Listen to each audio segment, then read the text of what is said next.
Welcome, viewers, back to GameSpot's Stage 1 E3 2013 live show continues. I'm your host, Chris Waters. Joining me right over here, Dan Ayub, executive producer on Halo Spartan Assault. New Halo game, folks, and it's coming to Windows 8 devices. And Dan, welcome to the show. Thanks, Chris. How you doing? Oh, there it goes. I'm doing well. You and I, yeah, you sounded a little bit like Homer there. Yeah, a little bit. I was glad to see that. It makes me feel a little bit better. You're not the only one. I've got this nice controlled environment here, but you guys out on the show floor, it's a jungle out there. But you got people playing the game here at the show floor, on the show floor, correct? Yeah, that's right. So Spartan Assault is actually playable over in the Microsoft booth here just behind us on tablet and PC. It's been great. Crowds have been awesome, able to get their hands on it. Cool. Really enjoying it. Control system's really easy to pick up and play, so people are just hopping in and having a good time. You guys been disinfecting regularly? Yeah, you know, it's funny. I found under the booth, you know, we've just got these like mass O-wipes. So yeah, we're just wiping the stuff down. It's very hygienic, people. Don't worry about it. Excellent. All right, we're going to show off some footage here in a trailer so that people get a look at Halo Spartan Assault. If they don't know about the game, the perspective may surprise them. This is not your Halo first-person shooter, but it's definitely it's steeped within the, it's all Halo lore. It's all that Halo stuff you know and love from the Halo games and books and TV shows and whatever else you guys are cooking up there at 343. We're always cooking up good stuff. Yeah, to your point, it is an entirely new way to play Halo. Top-down action arcade shooter perspective. Think Robotron, Smash TV. Those types of games were really inspirations for us when we were making it. As you called out, we didn't want to go first person. We wanted to create something specifically because you're playing with different screen real estate. Yeah. So the thought was, rather than just port the console experience that everybody knows, let's create something new from the ground up, specifically for these kinds of platforms. And just watching the trailer, it's obviously immediately apparent this is a Halo game, not only from the visuals, visual design and the characters, but also from the sound effects. I think I had this crazy I saw the trailer for the first time, and I was just transported back about 10 years to playing Halo 2 and dual-wielding those SMGs. That, like, distinct clatter. I mean, you guys, has it been, how has it been to take that Halo stuff, that look, that feel, that sound, and put it onto tablets and phones? I mean, it's been a pretty fun experience, really, right? I mean, obviously the first step was creating the right experience, that top-down perspective, all of that good stuff, really mastering a control system. But to your point, at the end of the day, excuse me, it's still Halo, right? So it's the sandbox. You can pick up any weapon. You can jack vehicles and start, you know, taking those as well. Dual SMGs have been a tremendous hit. Like, everyone that sees that just loves it. The weapons sound the same. Audio is amazing. Visuals are amazing. It's still a Halo game. Whenever we do Halo, we want to raise the bar. Sure, sure. And so what, you know, obviously it's a different Halo experience, but so what's fun about it? Like, what do you guys were working on something new. You said, all right, let's try this top-down, this Robotron Smash TV style game. What made it click? What made it be like, yes, this is the right thing to do for a Halo game?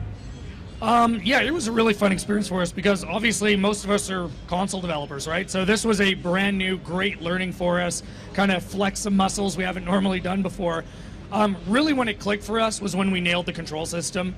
We probably went through, no exaggeration, probably like 15 different control systems, different camera views and things like that. And there was just this moment when it all came together, and you get that really in any game development process. We're like, oh, whoa, hold on, I think we got it. This is great. You know, it feels a lot of fun. We started putting it through user testing, getting people, you know, obviously 343 is a great testing ground as well for this kind of thing. So start getting some other people to try it out. And we're like, yeah, no, this is it. We got it. And then it's just a question of blowing it out. Cool, cool. Now, of course, we saw a familiar look with a Spartan is the main character. And give us a setting. Who's the protagonist? What's the structure for this action game? So whenever we do a Halo game, we want to make sure everything ties together, right? So this has a very strong connection into the franchise, and with Halo 4, in fact. So at a high level, the scope of the game is, this is actually a training simulator taking place on the UNSC Infinity for Spartan Force. Okay. So this is a place for them to test their skills in their downtime, hone their skills, all of their good stuff. So what's great about the simulator is it really lets us take you to several kinds of different places in the Halo universe. For the sake of Spartan Assault, you're actually going to play as Sarah Palmer, who people are going to remember from Halo 4. Absolutely. In really her first operation as a Spartan, kind of her ascension from ODST to Spartan, and you're kind of playing through that scenario.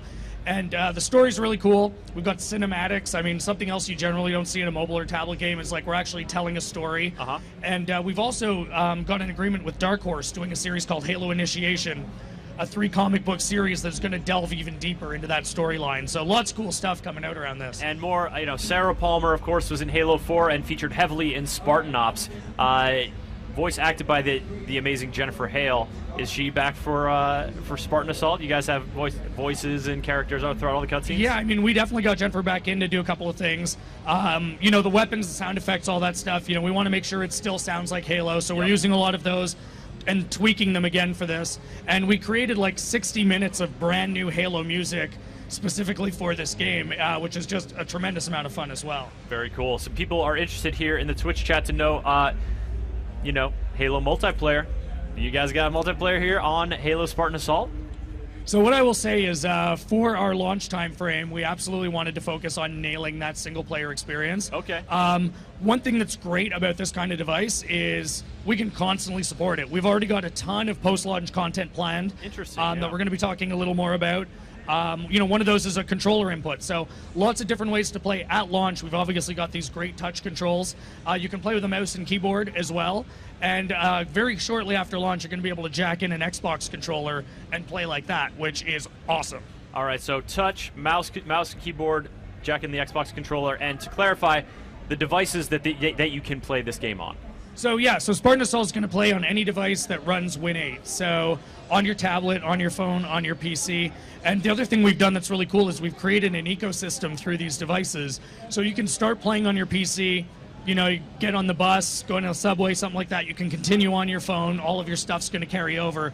So it's a great ecosystem that's just going to go with you wherever you go. Interesting. All right. So yeah, if you're transitioning from platform to platform to platform, does that mean you buy one copy of the game and it's cross-platform? So we're working on that right now, a way to just get this across as many devices for you as possible.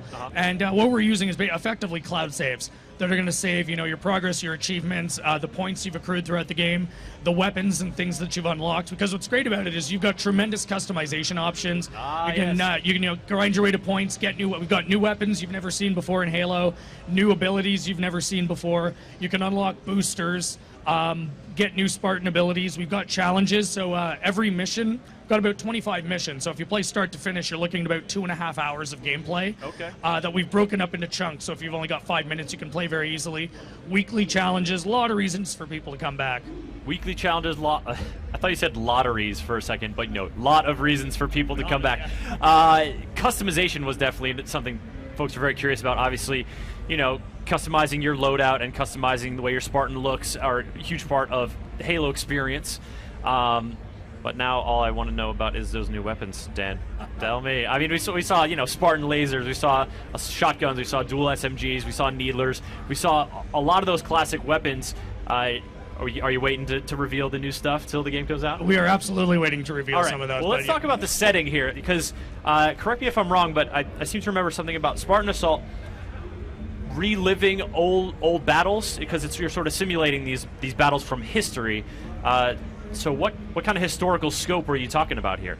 So Spartan Assault is going to focus, it's actually the Sarah Palmer timeline story is between Halo 3 and Halo 4. Okay. And that is going to be the entirety of this game experience. You're going to be fighting that battle. And yeah, you're effectively, the principle behind the simulator is relive classic battles that the UNSC has fought.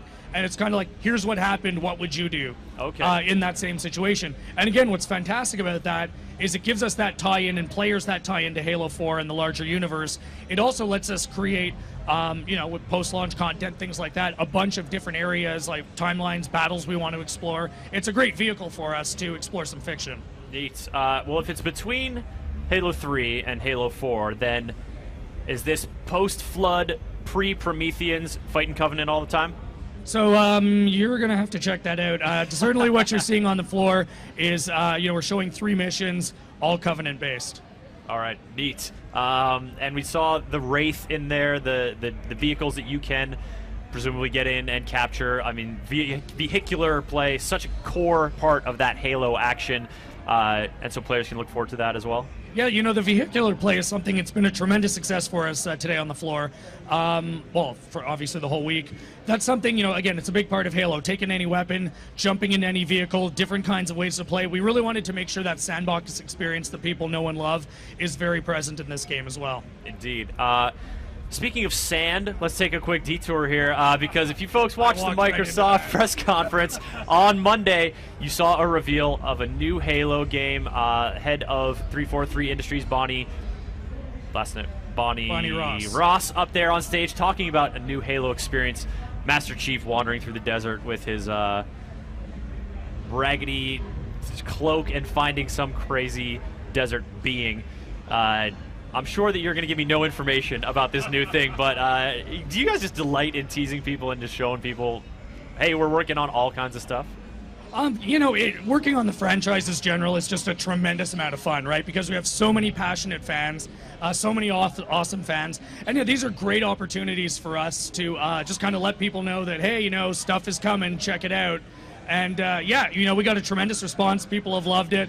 I've obviously been cajoled, threatened, pleaded for all kinds of information throughout the week. We'll certainly have more to talk about, as we move forward. No doubt, Dan. But moving forward, Halo Spartan Assault. The release date is It's drawing near. When is it, though? So we're going to be releasing the game in mid-July-ish. We're going to be announcing the date very, very shortly. I guess so. Mid-July is like a month right away. It's right around the corner, right? Tremendous amount of fun. Really, check it out. If you like twin stick, crazy action, and obviously Halo, I cannot recommend this highly enough. It is an awesome experience. All right, Dan Ayub, Halo Spartan Assault on any device that's going to play Windows 8, or that runs Windows 8. Dan, thank you for coming on stage. Thanks a lot. Much appreciated. All right, folks, we're heading out to the show floor to check out Namco Bandai's booth. Then it's back here with Kevin Van Ord and a look at Final Fantasy XIV, A Realm Reborn.